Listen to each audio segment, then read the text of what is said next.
Hi, we would like to present you a computational micromechanics approach as a tool to ensure sustainable green transition and wind energy development. We will discuss new challenges of wind energy development and necessity of quantitative optimization of materials and processes. What is computational micromechanics of materials? Our vision for future wind energy materials. Optimization of materials and technologies. What are our learning objectives? The student should be able to explain the potential of computational micromechanics for optimizing wind energy technologies and present some examples of such applications. Over last decades, wind energy industry grew from the dream of several enthusiasts to an important and growing source of energy worldwide. At the same time, wind energy industry has matured and now it faces real-world challenges. Problem of materials recyclability, risks of microplastic and chemical pollution, wastes, defects in materials. Failure of blades is reported in newspapers again and again. Bio-based resins exist since decades, but they are still too soft. Bio-based carbon fibers exist also and are also too soft. Blade recycling technologies exist also since a few years, but they are expensive, and their final products are of low quality. Thus, the technologies exist, but they are unreliable and inefficient. It is time to move from first trials and errors stage to quantitative, science-based analysis and optimization of wind energy technologies. How can we optimize the wind energy technologies on solid scientific basis? Failure of blades is controlled by microscale defects.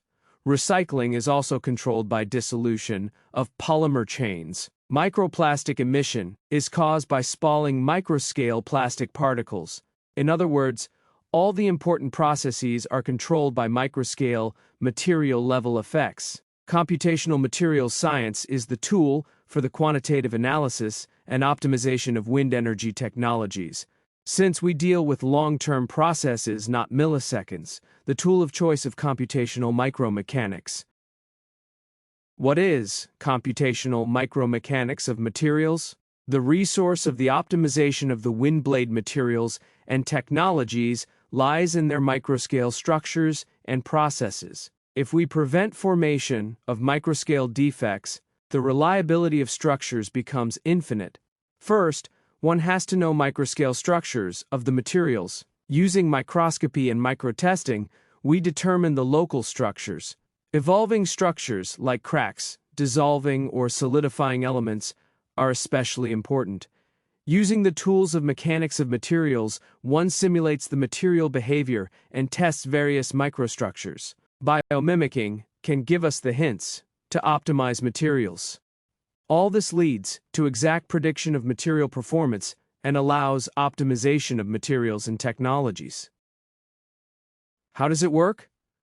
Microstructure of material with inclusions and defects is analyzed, for instance, using X-ray tomography.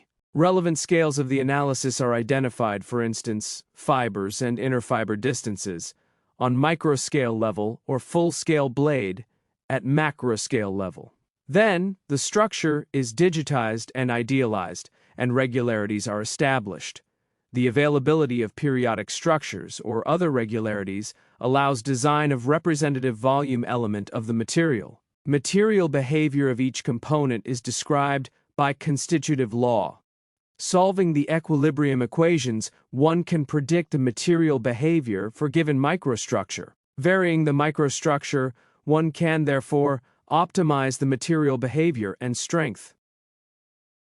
Let me show you a very simple example. Suppose you expect a wind turbine to operate in a windy area, but you don't want the blade to bend more than, say, 10%. This means you need to increase the material's stiffness, which is characterized by the so-called Young's modulus, the ratio of applied stress to deformation. The blade is made from fiber-reinforced composites, and we know a simple formula that links the fiber content to the material stiffness. Using this formula, known as the rule of mixtures, You can calculate which type of fibers are needed for the blade material. This is a very basic example, and you didn't even need to turn on your computer. Computational micromechanics of materials can be used, therefore, to optimize the materials and technologies of wind energy. Let us first define what we want to achieve, our vision, our goal, namely green, autonomous, environmentally friendly, and self-repairing wind parks. I think I presented this slide already. How to achieve it? Prevent failure events by mitigating defect formation, employing smart self-healing materials, ensure environmental neutrality. And where does computational micromechanics fit in?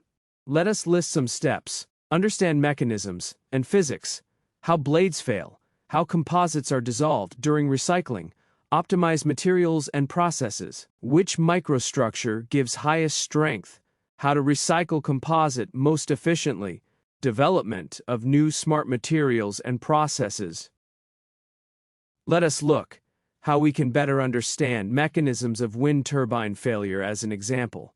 Most expensive and most critical damage mechanism of wind turbines is not the spectacular blade failure, what you see in newspapers and in evening news. Most expensive damage mechanism is leading edge erosion of blades. It can require blade repair every 2 years, and it costs 12 times more than the very rare blade failures. But why the blade erosion occurs so often? Let's us find out. A team of researchers at DTU collected samples of eroded blades, cut out small pieces, and analyzed the microstructure of the materials, defects in particles under the microscope. Then, they idealized the structures as round voids and disc-shaped particles and introduced these real microstructures into computational models. They simulated the stress wave distribution in the material and observed that erosion starts not in impact area, not on the surface, but near the internal defects. This is an important conclusion. Which material would resist such degradation mechanism? One cannot manufacture a material without defects, but we apply computational micromechanics-based model and vary properties and structure of the material in virtual experiments. What if we add nanofibers or nanosheets to the coating material? Indeed, the computational experiments demonstrated that such nanoscale inclusions shield the defects and voids from stress waves, thus preventing the erosion initiation. An international team of British, Spanish, and Danish researchers tested the idea and manufactured such coatings with graphene sheets reinforcements. Indeed, their lifetime was 13 times higher than that of common coatings. Let us consider now another problem. Wind turbine blades are designed to sustain extreme loads for many decades, but after their service time is over, they are still able to sustain extreme loads. In 2020, Bloomberg published famous article about blades landfilled in countryside and destroying landscape. After that, many projects were initiated in this area. Several recycling technologies were developed. But why the problem is still there? Recycling of blades is labor-intensive and expensive. The outcome of this process is also suboptimal. The recycled fibers are often weaker than the initial fibers and are covered with remains of matrix. Why would anyone buy more expensive, bad quality fibers? Recycling technology of wind blades should be optimized. In this context, we focus on chemical recycling, specifically solvolysis. How does this process work? In a way, it is similar to how a sugar cube dissolves in your coffee. Solvent flows in and diffuses in the material, dissolves the solid phase, and changes its properties. Here you can see the main points of computational model of this process: diffusion equation, dissolution equation, heat distribution, 3 phases model with liquid, solid, and border phases. This model allows to simulation and prediction of composite dissolution. Here, we can see also why the products of recycling are of bad quality. Residues remain on the fiber surfaces, influencing the fiber properties. The developed model allows to estimate both the degradation of fiber properties during the solvolysis and energy consumption. Higher temperatures of heating accelerate solvolysis, but require more energy and reduce strength of resulting fibers. In further simulations, one could demonstrate that two steps, quick heating allows both reducing the energy consumption and prevent fiber degradation. Let us summarize what we just discussed. Wind energy faces now new challenges. The materials and technologies should be optimized to ensure environmental neutrality. This should be done using digital twins and computational modeling and taking into account the microscale processes in materials.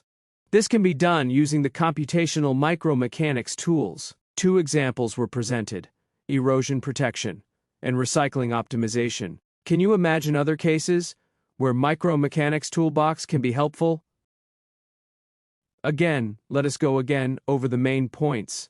New challenges of wind energy development, necessity of optimization of materials and technologies, computational micromechanics as toolbox for solving this problem. For better understanding, let us make a simple exercise. Wind turbine blades can be damaged and they are repaired by attaching a patch. The patch is attached by gluing at high temperature with special adhesive. During gluing, voids are formed in the adhesive. The voids can be detrimental for post-repair lifetime of blades. Can you formulate a computational micromechanics problem and suggest an approach to estimate the risks related with voids formed during the repair? Thank you for your attention.